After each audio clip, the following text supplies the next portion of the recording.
I'll go back and read it again, Huzur. Yes, yes, please. But at the same time, the Hazrat Muslim Maud Raziallahu Ta'ala anhu have emphasized and draw a conclusion that it was only the Islam which has really given the Zati names, and he has written a few pages on that one. And read that again and then. Yes, all right. Or Huzur, could I ask you the second question about the Witr? Yes, please. How to say Witr, because the different Hanafis and Malikis say in a different way. And I do not know actually what the What are the differences which are confusing you? No. As I have been taught from the very beginning, and I still say in the same way, that I read 3 witrs, not 2 or not 1. 3 together, but on the third rakat, after saying the Surah Fatiha and the other whatever I'm reading, and then the Dua Qanud after saying Allahu Akbar, and then again. So I say takbir during the rakat. Is that the right way? Well, I can't say, whether it is wrong way, because I'm very cautious on making such declarations. We know Rafa Yadain, Masla Rafa Yadain is accepted by hundreds of thousands of Muslims. And they claim also that this has been handed down to them through generations as practice of Hazrat Sallallahu Alaihi Wasallam. So I can't categorically declare to be wrong. I don't know, maybe occasionally he might have done that. But I know positively that if Hazrat Sallallahu Alaihi Wasallam had done it as a regular practice, then Allah would have revealed it to Hazrat Masih Maud Alaihi Wasallam, who was to revive his sunnah, who came for this very purpose. He couldn't have missed it. So because the practice handed down to us by Hazrat Masih Maud Alaihi Wasallam does not contain Rafa Yadain, as you have mentioned. In the third rakat? No, in any rakat, anywhere. So I believe that this could not have been a regular practice of Hazrat Sallallahu Alaihi Wasallam. But because there is a possibility that he might have done occasionally, so I am not in a position to declare it wrong, because I am nowhere, to do such a thing. Hanafi does, especially this in Witr. As far as the Witrs are concerned, I'm coming back to the Witr. The Witr are concerned, Witr is read against Juft, which is mean even or odd. Witr means odd number. Yes. So according to the most reliable traditions, Hazrat Sallallahu Alaihi Wasallam used to say his nawafil, his optional prayers of Tahajjud first, and set them in twos. And sometimes he said 8 rakat and sometimes 10 rakat, and according to some traditions, sometimes he said more than 8 rakat, about 10 rakats as well. But at the end, now here between 8 and 10, there is also a debate. Some people think that 8 belong to the Nawafil, that is optional prayer, and the 2 rakats which he said belong to the first part of the Witr. So some people think that some other traditionalists might have got confused and considered those 10 entirely as Nawafil, and while Hazrat Sallallahu Alaihi Wasallam had said only 8 as Nawafil and 2 as part of Witr.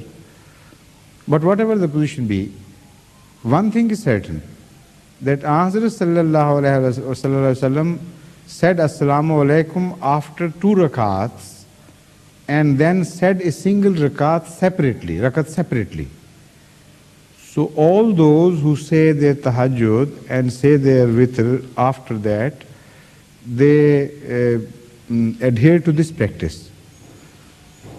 And also, a majority of Muslims, if not majority, a large number of Muslims, adheres to the practice even if they say the witr after the Isha before going to sleep. Because to say witr together is not known, at least not to me, and I think to most people it's not known that Ahmad ever said 3 witr together. What we positively know is that he said 2 rakats separately and 1 separately. So most people prefer to adhere to the same practice even if they say witr immediately after the Isha. But some others I have noticed, and even in Qadian I remember many fellow students used to do this, that they thought that if you say the Isha witr after Isha, then you combine the 3 together. And what is important to note that I never noticed even once any Sahabi, any companion of Hazrat Masih Maud or any scholar of Ahmadiyyat forbidding that child to say his witr like that. So both were accepted. But during the tahajjud, whenever the tahajjud was said in Masjid Aqsa or Masjid Mubarak, it was invariably the practice that the 2 first rakats of tahajjud were separated from the last rakat. So in my opinion, I mean this is my practice also, that even if I have to say, or when I had to say tahajjud, witr after the Isha, I would always said 2 rakats together and 1 separately, because I have not read any tradition so far where it is positively declared that Ahmad also did this.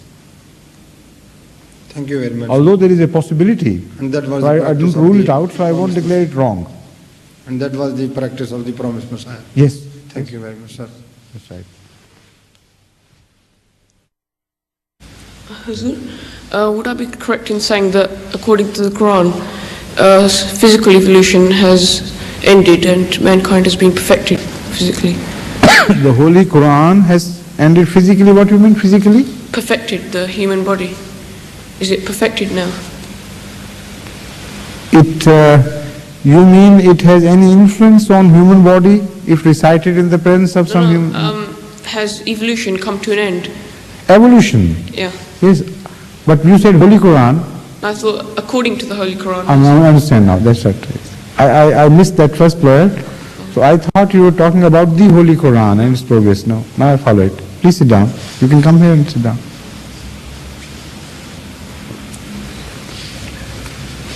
According to the Holy Quran, the evolution is a non-ending process, and it will continue. In some remote future, this mankind would ultimately be discarded by Allah, and a new creature would be brought in to replace this mankind, who would be better fitted to obey Allah's dictates and wishes than we are. This prophecy has been categorically made in the Holy Quran. At some places, in conditional terms.